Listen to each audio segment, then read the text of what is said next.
मैं एक सवाल पूछता हूं और आप इसका जवाब मुझे कमेंट करके जरूर दें कि जब 80 से 90% लोग खुद ब खुद इस बीमारी से ठीक हो रहे हैं तो इसके में वैक्सीन बनाने की क्या जरूरत है।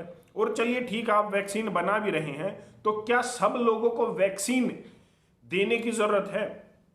सबसे पहले तो आप सभी को हार्दिक शुभकामनाएं, क्योंकि भव्य राम मंदिर का भूमि पूजन हो चुका है और जहां एक तरफ कई जगहों पर भूमि पूजन हुआ, वहीं दूसरी तरफ कुछ जगहों पर कुछ लोगों को सूजन हुई थी इसी को लेकर। खैर छोड़िए, आज के विषय पर आते हैं। कोविड-19 के विषय में हमने लगातार कई वीडियो डाली थी, उस पर सही जानकारियां दी थी, जिसकी विषय में जो ये हमने वीडियोस डाली थी कोविड-19 कोरोना के विषय में, ये हमारी यूट्यूब ने डिलीट भी की थी काफ़ी वीडियोस और काफ़ी वीडियोस को ब्लॉक भी किया था।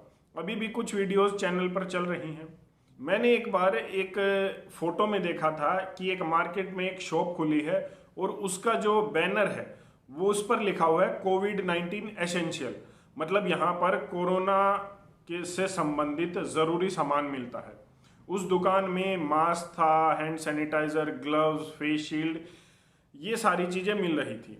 लेकिन जिस चीज़ ने मुझे ज़्यादा अट्रैक्ट किया उस फोटो में वो थी कि उसके नीचे एक लाइन लिखी हुई थी। उसके नीचे लिखा हुआ था कि इज कोविड-19 ए पेंडेमिक और एन अपॉर्चुनिटी, मतलब क्या कोरोना की ये जो बीमारी है ये महामारी है या एक अवसर है। अगर हम थोड़ा सा विचार करें तो ये एक बहुत बड़ी लॉबी के लिए एक बहुत बड़ा अवसर बनकर आ रहा है, खड़ा हो रहा है। पहले जो है मास्क बिके, फिर गवर्नमेंट को, सरकार को 5 महीने बाद ये याद आता है कि फिल्टर्ड मास्क तो इस संक्रमण को रोक ही नहीं सकते। शायद उनका जो है सेल होनी थी वो पूरी हो गई हो, इसलिए अब उन्होंने मास्क को ये बोल दिया कि ये कोई इस्तेमाल करने की चीज़ नहीं है या इससे कोई संक्रमण नहीं रुक रहा है। उसके बाद हाइड्रोक्सीक्लोरोक्वीन जो HCQ दवा थी, उसके बाद और भी दवाएं लॉन्च हुई। धीरे धीरे पहले सब बिकती थी, आधी से ज़्यादा दुनिया को खिला दी जाती थी, उसके बाद ये बताया जाता था इनमें इसका रोल ही नहीं है। ऐसा ही कुछ हैंड सैनिटाइजर के साथ भी हुआ। हमारे देश में बिजनेसमैन से लेकर एक रेहड़ी वाला भी हैंड सैनिटाइजर बेच रहा है। मैं इस पर पहले भी बात कर चुका हूं, आप डिटेल में इसको देख सकते हैं। और मेरा ये व्यक्तिगत मानना है कि 5% से ज़्यादा लोगों को भी ये नहीं पता होगा कि हैंड सैनिटाइजर को कैसे, कब और कितना इस्तेमाल करना चाहिए।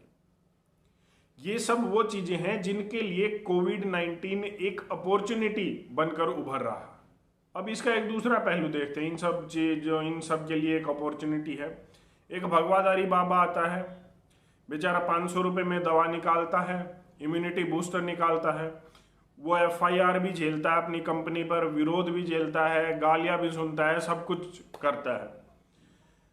उसका विरोध इसीलिए नहीं हो रहा था कि उसने दवाई निकाल दी थी, उसका विरोध इसलिए हो रहा था क्योंकि उसने सस्ती दवा निकाली और उसकी कंपनी एक आयुर्वेदिक कंपनी थी। वैसे मैं बता दूं, हमारे देश में कंपनियों ने ऐसे हैंड सैनिटाइजर भी निकाले थे जो इम्यूनिटी बूस्ट करते थे। अब ये कैसे होता है ये मुझे भी नहीं पता, एक मेडिकल की साइड से होने के बावजूद मुझे इस चीज़ का नहीं पता। मैं पहले भी इस पर पूछ चुका हूं सवाल, अगर आपको पता हो तो आप मुझे कमेंट करके ज़रूर बता देना कि एक हैंड सैनिटाइजर कैसे इम्यूनिटी बूस्ट करता है। खैर, इसकी बात पर आते हैं।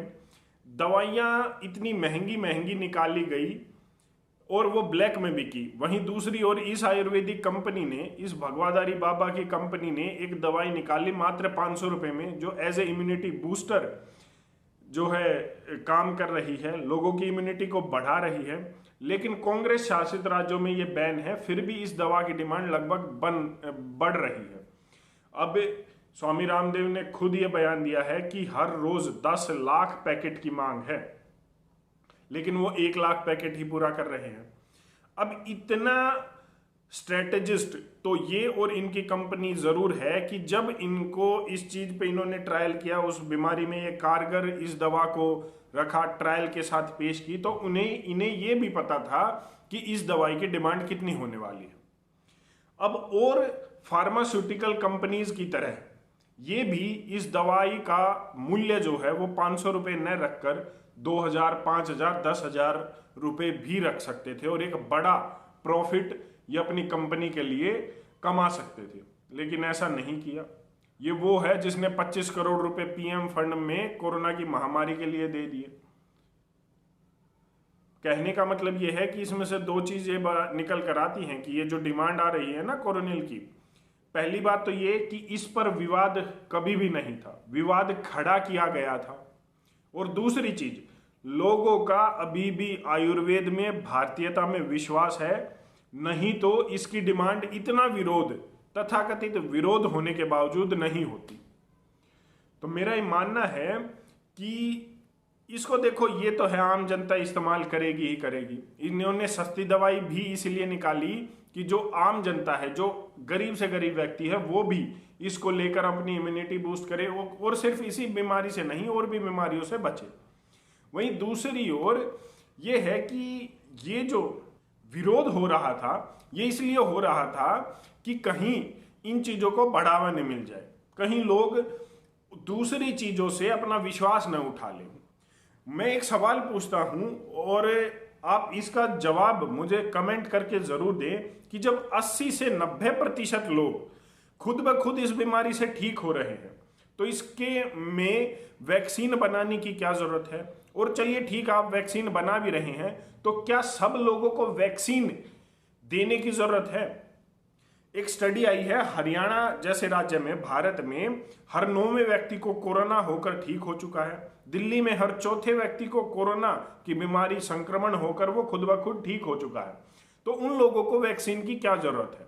अब ये कहते हैं कि वैक्सीन एक बार लगाने से जो है दोबारा ये बीमारी नहीं होती। तो मेरे पास ऐसे काफ़ी डेटाज हैं जिनको वैक्सीन अच्छे से दी गई थी और उन बच्चों को वो बीमारियां हुई। और वैक्सीन के क्या साइड इफेक्ट हैं वो आने वाली वीडियोस में इस षड्यंत्र का भी खुलासा बड़ी जल्द मैं करने वाला हूँ।